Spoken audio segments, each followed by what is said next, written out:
안녕하세요. 투자살롱 김경록입니다. 오랜만에 만나 뵙게 돼서 반갑고요.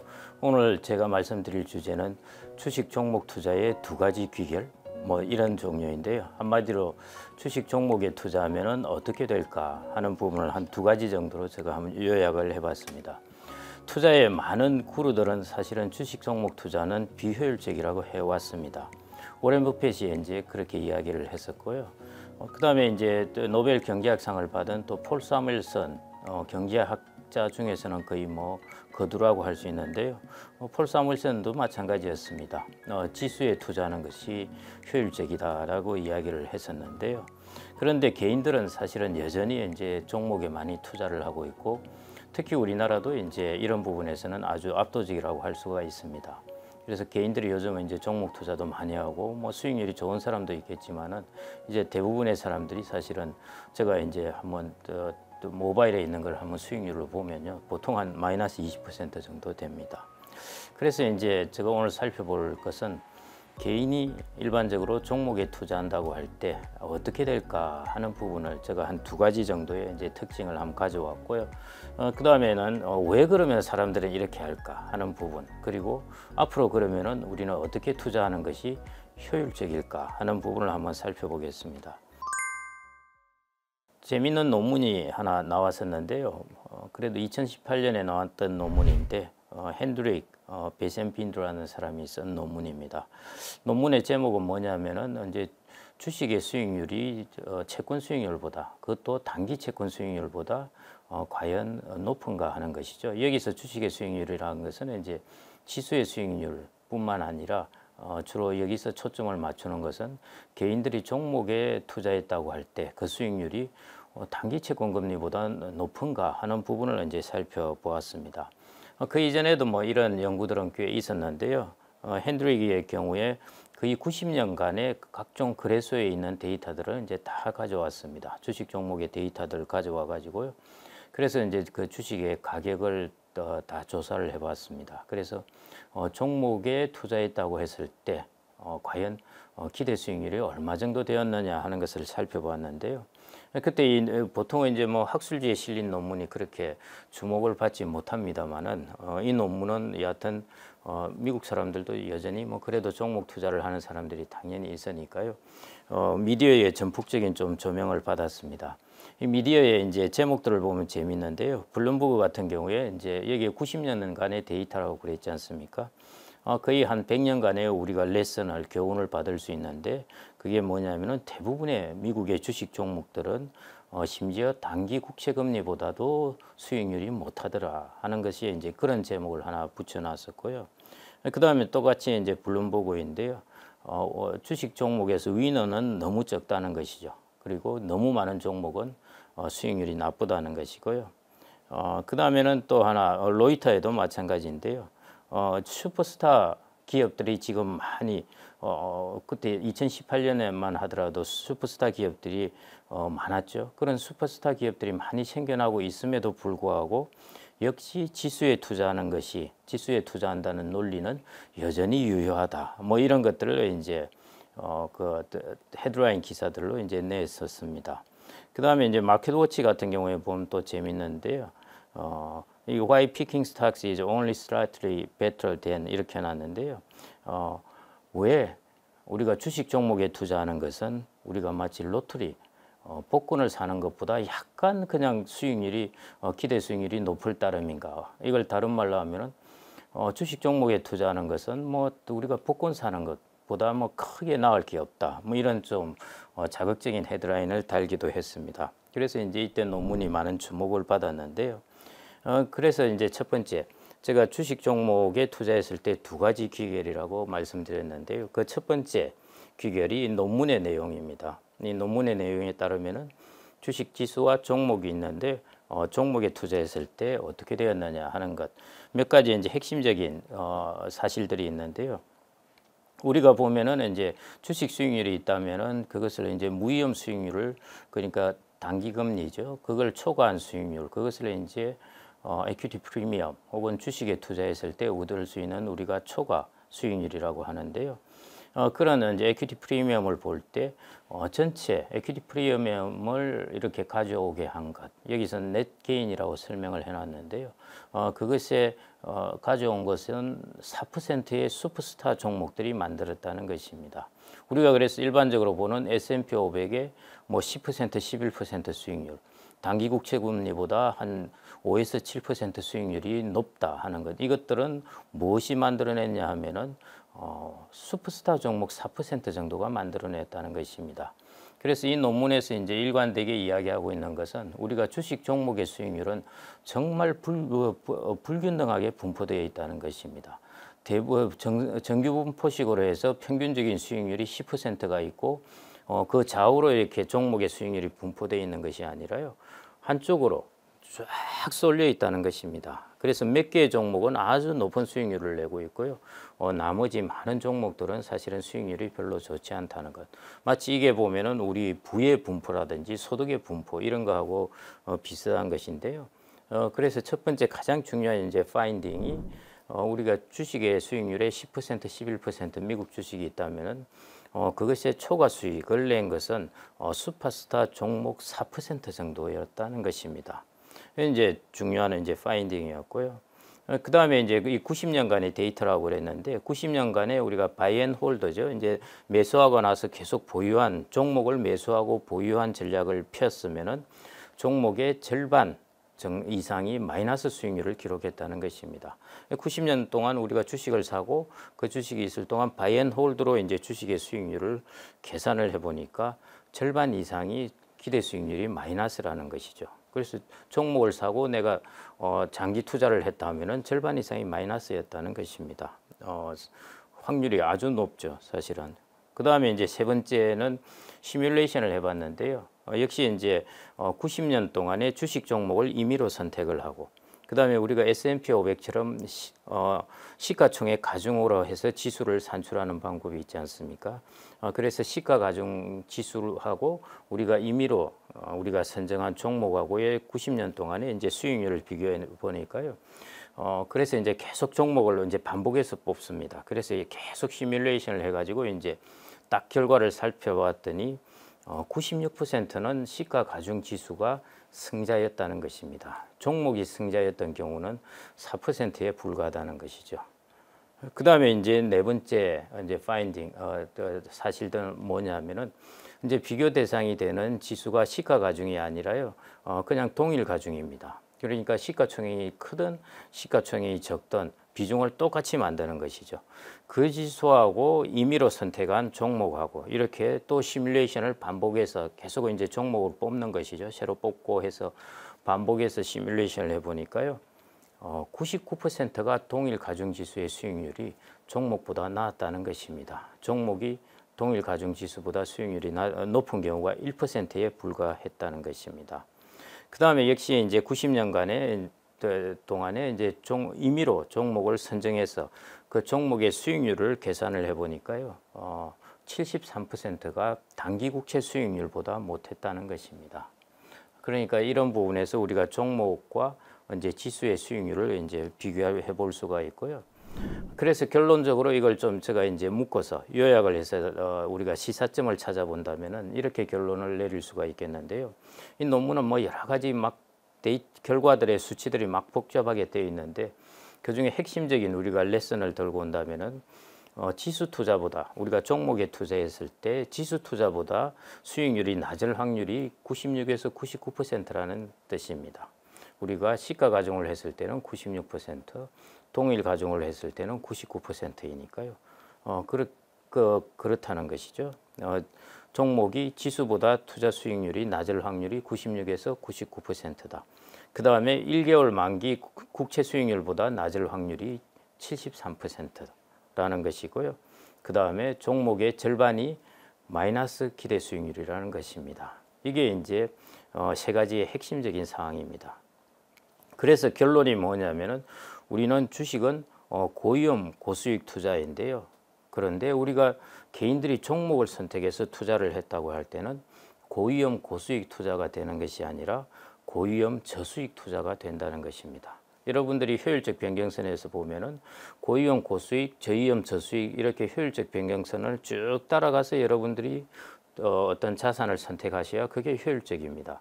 그런데 종목을 선택한 경우에는 많은 경우에 일반적으로 여러분들이 기대할 수 있는 것은 주식을 선택했는데도 불구하고 고위험 고수익이 아니라 고위험 저수익 투자가 될 수 있다는 것입니다. 비효율적이라는 것이죠. 그래서 워렌 버핏이나 폴 사무엘슨 같은 사람들이 계속 충분히 분산된 지수의 투자라고 하는 것이 그게 이제 효율적 투자라는 것입니다. 그래서 이제 핸드릭 같은 경우에 이제 그런 것들을 방대한 데이터를 통해서 이번에 보여준 것입니다. 그래서 종목에 투자했을 때 첫 번째 기결, 핵심적으로 이야기를 하라고 그러면은 종목에 투자하면은 고위험 고수익 투자가 아니라 고위험 저수익 투자라는 것. 그래서 비효율적인 투자를 하고 있다는 것입니다. 그게 이제 첫 번째 귀결이고요. 두 번째 귀결은 역시 이제 이것도 이제 논문에서 나온 것인데요. 이것은 좀 이제 재밌는 논문입니다. 어떤 거냐면은 주식 투자가 개인들의 행복하고 어떻게 관계가 돼 있나 하는 것입니다. 그래서 행복도를 뭘로 측정을 할까? 주관적으로 물어볼 수도 있겠는데요. 그 행복도를 이제 자살률이라든지 이런 거로 이제 측정을 합니다. 그러니까 불행을 가져오는 것이죠. 그런데 이제 미국이나 영국 같은 경우에는 주가가 이제 변동성이 커진다든지 안 그러면은 주가가 급락을 한다든지 했을 때 사람들의 자살률하고 어떤 관계가 있는가 보면요. 관계가 없습니다. 별로 주가가 뭐 요동을 치든 말든 사람들의 행복도는 물론 어느 정도 당연히 차이가 나겠죠. 차이가 나겠지만은 그 행복의 극단적인 경우에 해당되는 그런 부분까지는 연결이 되지 않는다는 것입니다. 그래서 여기에 이제 주로 어떤 데이터를 넣느냐 하면은 이제 실업이 사람들의 행복도나 자살률에 영향을 주거든요. 그래서 실업률에 관한 데이터하고 이제 주가의 변동성에 관한 데이터하고 그 다음에 이제 자살률을 넣어서 이게 과연 자살률이에서 주가의 변동성이 유의한가 하는 것을 이제 살펴보았는데 미국이나 영국 같은 경우에는 관계가 없다는 것입니다. 그런데 우리나라 같은 경우에는 이게 이제 이병윤 박사가 이제 2021년에 쓴 페이퍼에 따른 것인데요. 우리나라는 관계가 있다는 것입니다. 그래서 이제 우리나라에서 5번의 이제 최악의 주가 급락 했던 경우를 이제 뽑아가지고 이렇게 이제 살펴보았습니다. 어떻게 살펴보았냐면은 그 주가가 급락하기 전 1년 동안의 평균 하루 평균 자살률하고요. 그 다음에 주가가 급락한 이후 일주일 동안의 이제 평균 자살률을 비교를 해본 것입니다. 그렇게 보니까 우리나라는 5번의 경우에 모두 다 확연하게 유의하게 영향을 준다는 것입니다. 주가의 급변동이 우리나라는 자살률을 비정상적으로 증가시킨다는 것입니다. 그만큼 우리나라는 이제 왜 그럴까 하는 부분인데 일반적으로 이제 간접 투자를 하게 되면 여기에 대해서 이제 이 논문에는 어떤 설명을 하냐면은 우리나라는 직접 투자 비중이 높습니다. 그거는 뭐냐면 개인들이 주식을 종목을 직접 사고 팔고 하는데 미국이나 선진국 같은 경우에는 이제 간접 투자 비중이 높습니다. 그래서 기관 투자가 이게 펀드나 ETF를 통해서 맡기게 되고 그 수익률을 이제 보게 되는 것인데요. 사람들이 간접적으로 다른 사람에게 맡겼을 때는 어떤 문제가 주가가 급락해서 수익률이 나빠졌다. 펀드 수익률이 나빠졌다 하면은 저 매니저가 잘못했네. 저 매니저가 멍청해서 저렇게 했네. 사람들은 책임을 돌릴 수 있기 때문에 어느 정도 자기의 심리적 위안을 얻게 되는데 자기가 직접 투자하다 보면은 책임을 돌릴 데가 없다는 것입니다. 그 모든 책임이 자기한테 귀결되기 때문에요. 그게 이제 불행으로 연결될 수 있다는 것입니다. 그게 이제 이 논문에서 그 이유에 대해서 좀 이제 설명을 한 바이고요. 제가 판단하기로는 또 하나의 이제 이유도 있는 것 같습니다. 개인들이 우리나라 같은 경우에는 이제 주로 중소형주에 많이 투자하는데요. 그러니까 이제 주가 지수의 변동성보다 종목의 가격 변동성은 훨씬 큰 것이죠. 그런 정도의 큰 가격 변동성이 있다 보니까 이제 사람들은 더 많은 이제 불행을 느끼게 된다는 것입니다. 그래서 이제 우리나라의 경우에는 결국 우리가 개인들이 지수가 아닌 혹은 펀드가 아닌 종목에 투자했을 경우 두 번째 기결은 뭐냐면은 행복감이 떨어진다는 것입니다. 이 두 가지 정도를 이제 찾을 수 있고요. 그러면은 사람들은 고수익 고위험 투자가 아니라 저수익 고위험 투자이고, 그리고 나의 행복감이 떨어짐에도 불구하고 왜 이렇게 종목 투자를 계속할까 하는 부분이죠. 거기에 대해서 이제 행동경제학 부분에서 여기에서 설명을 하고 있는데요. 결국 이거하고 비슷합니다. 사람들은 로또를 왜 살까 하는 것이죠. 로또는 확률이 낮은 것뿐만 아니라요, 그 확률에다가 자기가 받을 로또의 당첨 금액을 곱하더라도 그 기대 수익은 자기가 로또 복권을 사는 것보다 항상 못합니다. 그렇게 해야 당연히 로또에서는 돈을 벌 수 있기 때문이죠. 그렇게 기대 수익이 못함에도 불구하고 사람들은 로또를 이렇게 살까 하는 부분인데요. 거기에 대해서 행동경제학에서 이제 확률 가중함수라는 것을 하나 상정을 했습니다. 확률 가중함수라는 것은 우리가 일반적으로 보는 객관적인 확률입니다. 교통사고가 날 확률, 그 다음에 우리가 로또에서 1등으로 당첨될 확률, 이런 것들이죠. 그런 객관적인 확률들이 있는데요. 사람들은 이 객관적인 확률을 그대로 받아들이지 않는다는 것입니다. 사람들은 객관적인 확률이 있음에도 불구하고 자기가 거기에 대해서 뭔가 베팅을 하든지 초이스를 할 때는 자기의 주관적인 확률을 가미한다는 것입니다. 예를 들어 이런 것이죠. 그래서 확률 가중 함수라는 것을 행동 경제학 쪽에서 이제 만들었는데요. 확률이 아주 낮은 쪽에 있어서는 사람들은 어떻게 생각을 하냐면은, 실제는 확률이 아주 낮음에도 불구하고 사람들은 그거보다 확률이 높을 거라고 생각하는 것입니다. 예를 들어 극단적으로 보면은 우리가 로또는 확률이 실제로 아주 낮습니다. 그런데 사람들은 어제 꿈을 잘 꾸었네, 이것 때문에 자기는 높은 확률을 부여하고요. 극단적으로 이야기하면은 로또에 당첨될 확률이 아니라 로또가 되느냐 마느냐, 이 정도의 높은 확률을 부여하는 것입니다. 되느냐 마느냐 뭐 이렇게 하면 그 확률이 훨씬 높아 보이는 것이죠. 그래서 이제 많은 사람들이 아주 낮은 수익률임에도 불구하고 자기가 기대하는 수익률은 그것보다 훨씬 높게 잡는 것입니다. 주식의 종목도 마찬가지입니다. 사실은 주식의 종목의 특징이 정규 분포가 되어 있으면 관계없어요. 그러면은 여러분들은 종목에 투자하나 사실은 지수에 투자하나 큰 차이가 없습니다. 그런데 주식의 종목의 수익률의 분포가 한쪽으로 극단적으로 쏠려 있다는 것, 이것을 반드시 여러분들이 이 모습을 염두에 두셔야 돼요. 한쪽으로 극단에 쏠려 있다는 것은 여러분들이 극단에 쏠려 있는 아주 높은 수익률을 내는 종목을 선택하지 못한다면은 여러분들의 종목의 기대 수익률은 아주 낮아질 수밖에 없다는 것입니다. 그런데 사람들은 어떤 생각을 하느냐? 자기가 극단으로 치우쳐 있는 이 높은 수익률을 보이는 것을 나도 선택할 수 있다고 생각을 하는 것입니다. 그런데 실제로 그럴 확률은 아시다시피 아주 낮다는 것입니다. 그게 이제 왜 우리가 계속 주식 종목에 이제 투자하느냐 하는 부분에 대한 행동 경제학적 이유가 될 수 있고요. 이제 확률 가중 함수에서 또 하나 여러분들 그래프를 보시면은, 사람들은 또 신기하게도요, 확률이 가능성이 아주 높은데도 불구하고 98%의 가능성을 가지면은 100번 하면은 98번이 된다는 뜻입니다. 그런데 2%가 안 될 것 같아 하는 것 때문에 사람들은 또 아주 움츠려 든다는 것이죠. 그래서 실제 98이나 99%의 가능성이라면은 충분히 돈을 투자해도 되는데, 혹시 1% 안 되면은 어떡할까? 혹시 2% 확률로 안 되면 어떡할까 하는 것 때문에 개인들은 생각보다 덜 투자를 하게 된다는 것입니다. 그게 아주 재미있는 확률 가중 함수의 모습이고요. 실제 사람들이 이렇게 행동을 합니다. 낮은 확률에서 이거 왜 저런 일을 하지? 하는 데서는 자기 스스로 주관적으로는 확률을 높게 잡는 것이죠.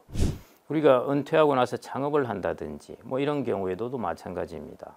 보통 보면은 한 창업하고 나서 5년 동안에 폐업할 확률이 대략 한 70% 정도 된다고 그러더라도요, 자기 개인 주관적 확률로서는 그 창업을 하는 사람들은 자기는 그거보다 훨씬 확률이 높아서 나는 아예 망하지 않을 것이다, 30%에 확실하게 들어갈 거라는 확신으로 이제 은퇴 창업을 하는 것입니다. 그런데 평균의 법칙은 객관적 확률은 작용하기 마련이죠. 그렇게 들어가든 말든 70%는 이제 시장에서 퇴출되는 것입니다.